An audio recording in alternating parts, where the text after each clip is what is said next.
ये हस्तिनापुर की राजसभा में किसने आक्रमण किया? यह आक्रमण नहीं,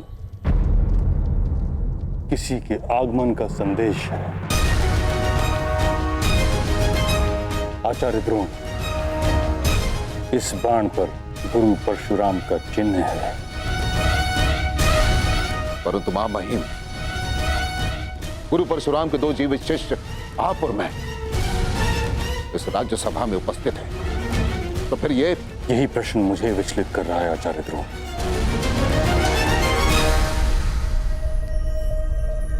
गुरु परशुराम का ये तीसरा शिष्य कौन है?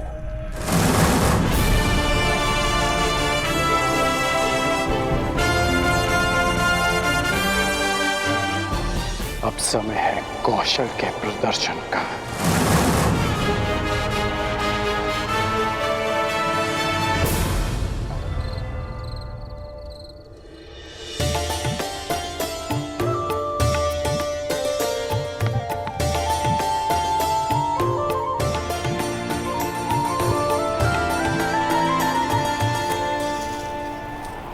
राधा, सूर्यास्त होने को है और वायु की गति भीषण होती जा रही है। लगता है चक्रवात आने वाला है। भोजन पके या नहीं? बस हो गया।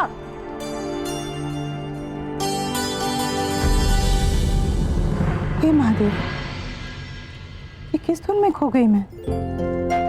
दो प्राणी के लिए इतना अधिक भोजन बना लिया।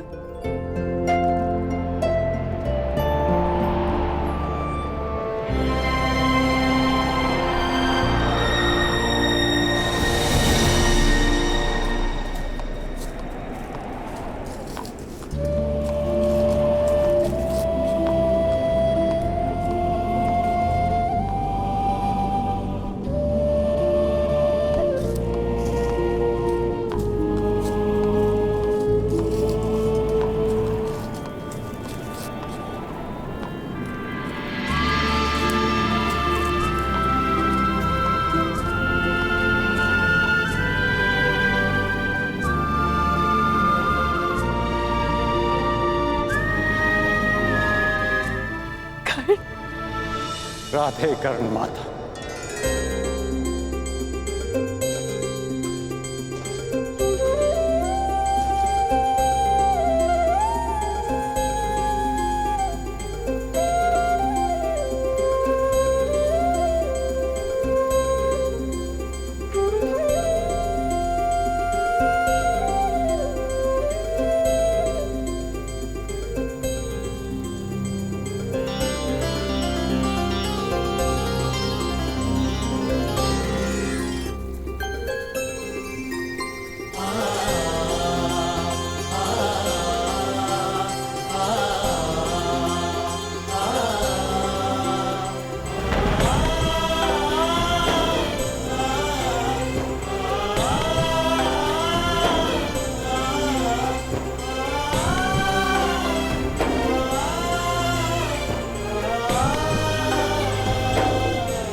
तुम आ गए पुत्र। हाँ मां, मैं आ गया।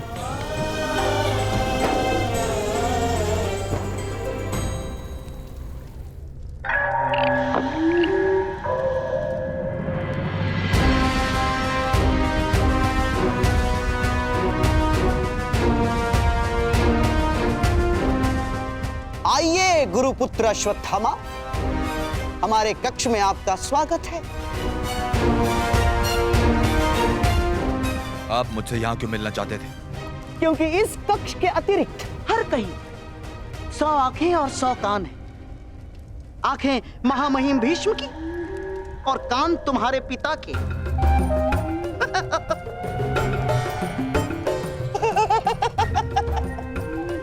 और यहाँ इस कक्ष में हमारी बात सुनने और देखने वाला कोई नहीं।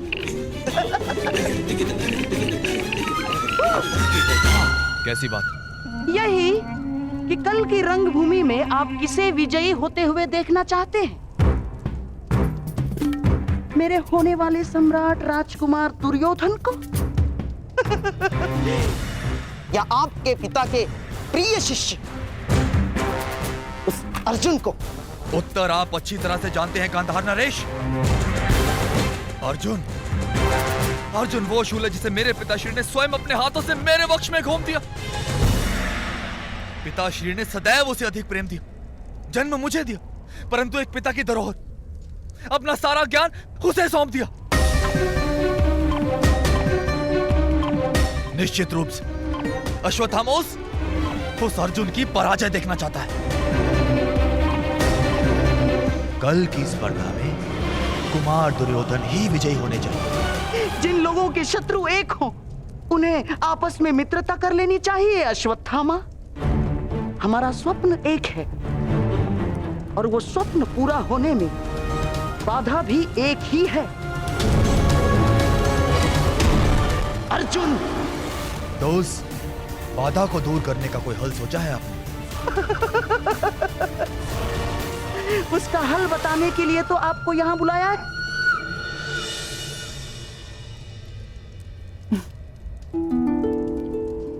क्यों? आश्रम में भरपेट भोजन नहीं मिलता था? मिलता था, परंतु उसमें माता के हाथ का स्वाद नहीं था।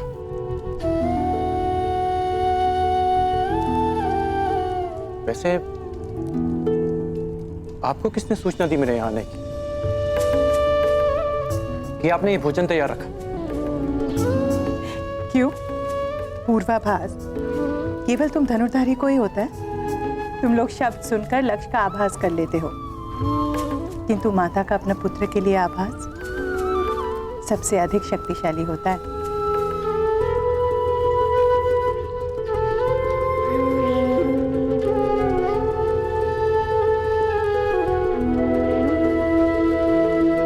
माता जानती है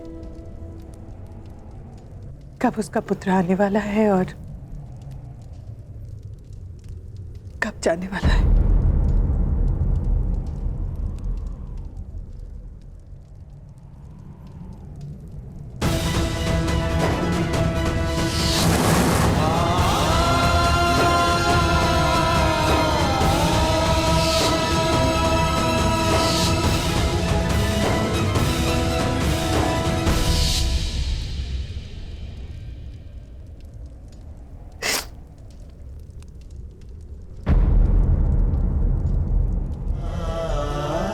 आभास भले ही ना हो, एक भाई की जाने की पीड़ा एक भाई को भी कम नहीं होती मां।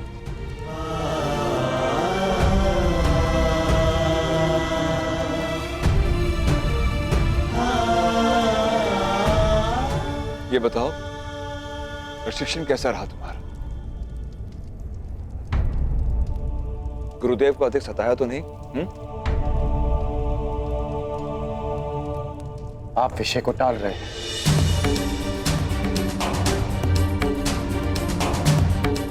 जीवन है कर्ण, अप्रत्याशित घटनाएं घटती है, परंतु जीवन रुकता नहीं। परंतु आप भूल नहीं सकते, जो हुआ उसे जीते जी भुला पाना असंभव है।